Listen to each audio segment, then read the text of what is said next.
విజయ సంకల్ప యాత్రలో ప్రజల్ని రెచ్చగొడుతూ బీజేపీ మత రాజకీయాలు చేస్తోందన్నారు ఎమ్మెల్సీ జీవన్ రెడ్డి.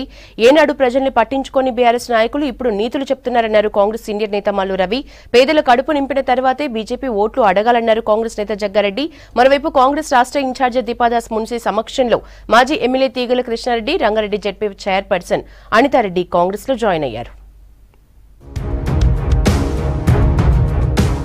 రాముని పేరు చెప్పి ఓట్లు అడగడం కాదు, రాముని ఆలోచన విధానాన్ని అనుసరించాలన్నారు ఎమ్మెల్సీ జీవన్ రెడ్డి. జగిత్యాల విజయ సంకల్ప యాత్రలో బీజేపీ నాయకులు చేసిన వ్యాఖ్యలకు కౌంటర్ ఇచ్చారు జీవన్ రెడ్డి.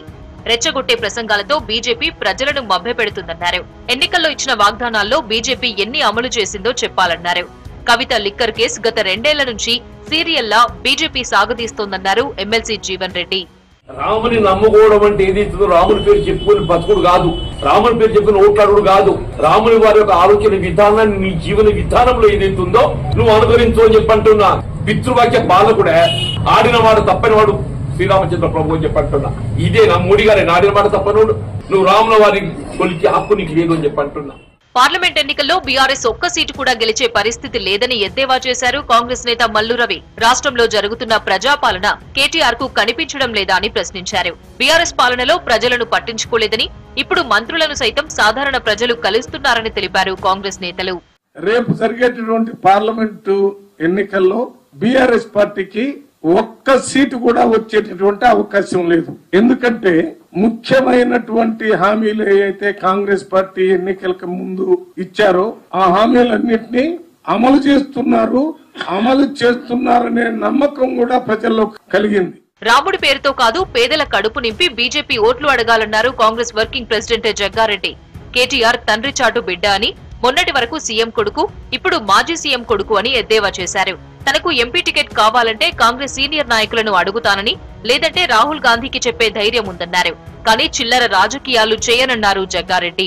రాజకీయ పరంగా ప్రభుత్వం ఏర్పాటు చేసుకోవాలి, ఒక మతాన్ని రెచ్చగొట్టాలి అనే రాజకీయము రాహుల్ గాంధీ గారు ఎప్పుడు కూడా చేయరు. బీజేపీ పుట్టిన తర్వాతనే దేవుళ్లను మొక్కుతున్నారు అనే ఒక వాతావరణాన్ని క్రియేట్ చేయడం నిజంగా అది దురదృష్టం. ఓన్లీ అధికారం కోసమే వాళ్ళు ప్రధానమంత్రి ఉండడానికే దేవుడి గుడి కూడా ప్రచారం చేసుకోవచ్చు అని ఇట్లా చేసుకోవాలి అనే ప్రయోగం బీజేపీ మొదలుపెట్టింది. రైతు బిడ్డ రేవంత్ రెడ్డి సీఎం కావడం కేటీఆర్ జీర్ణించుకోలేకపోతున్నారన్నారు ప్రభుత్వ విప్ ఆది శ్రీనివాస్. ప్రజలు కర్రు కాల్చి వాత పెట్టినా బీఆర్ఎస్ కు బుద్ధి రాలేదన్నారు. లంకెబిందె లాంటి రాష్ట్రాన్ని బీఆర్ఎస్ అప్పుల కుప్పగా మార్చిందన్నారు ఆది శ్రీనివాస్. పీఎస్ అధ్యక్షుడు ఉన్నట్టు రేవంత్ రెడ్డి గారిని ముఖ్యమంత్రిగా చూడాలని ప్రజలు ఈ రోజు కాంగ్రెస్ పార్టీకి ఇచ్చినటువంటి అవకాశాన్ని చూసి జీర్ణించుకోలేక, ఓ రైతు బిడ్డ ముఖ్యమంత్రి స్థానంలో కూర్చుంటే జీర్ణించుకోలేక కేటీఆర్ కళ్లల్లో నిప్పులు పోసుకొని గత 70-80 రోజులుగా ఆయన పార్లమెంటు స్థాయి సమావేశాలు ఎక్కడికి వెళ్ళినా ఆయన మాట్లాడుతున్న తీరు దురహంకార నిదర్శనంగా మీకు కనిపిస్తా ఉంది. బీఆర్ఎస్ ను బెదిరించేందుకే కవిత లిక్కర్ స్కామ్ ను బీజేపీ వాడుకుంటోందన్నారు కాంగ్రెస్ సీనియర్ నేత అద్దంకి దయాకర్. లిక్కర్ స్కామ్ లో మొదట వేటు వేయాల్సింది ఢిల్లీ లెఫ్టినెంట్ గవర్నర్ పైన అని అన్నారు. కాంగ్రెస్ తో పొత్తు పెట్టుకున్నందుకే కేజ్రీవాల్ ను అరెస్టు చేసే కుట్ర చేస్తున్నారని ఆరోపించారు. లీడర్ లేని పార్టీగా బీఆర్ఎస్ తయారైందని ఎద్దేవా చేశారు అద్దంకి దయాకర్. బీఆర్ఎస్ ఎంపీల కోసం నిలబడుతుందేమనే ఉద్దేశంతో కూడా బీఆర్ఎస్ ను బెదిరించే ఒక కార్యక్రమం కూడా కవిత గారి రూపంలో చేస్తున్నారు. ఎందుకంటే వాళ్ళు తప్పులు చేసింది కాబట్టి వాళ్ళు భరించాల్సిందే. ఇప్పుడు కవిత గారి లిక్కర్ కేసులో వచ్చిన నోటీసులను బట్టి చూస్తే నాది ప్రాథమిక అంశం ఏంటంటే ఎవరైతే తప్పించిండ్రో లెఫ్టినెంట్ గవర్నర్ మీద చర్యలేదు. రంగారెడ్డి జెడ్పీ చైర్పర్సన్ అనితారెడ్డి, మాజీ ఎమ్మెల్యే తీగల కృష్ణారెడ్డి కాంగ్రెస్ పార్టీలో చేరారు. కాంగ్రెస్ రాష్ట్ర వ్యవహారాల ఇన్ఛార్జ్ దీపాదాస్ మున్షి పార్టీ కండువా కప్పి ఆహ్వానించారు. బీఆర్ఎస్ లో తగిన ప్రాధాన్యం లేకపోవడంతో ఆ పార్టీని వీడినట్లు తెలిపారు తీగల కృష్ణారెడ్డి.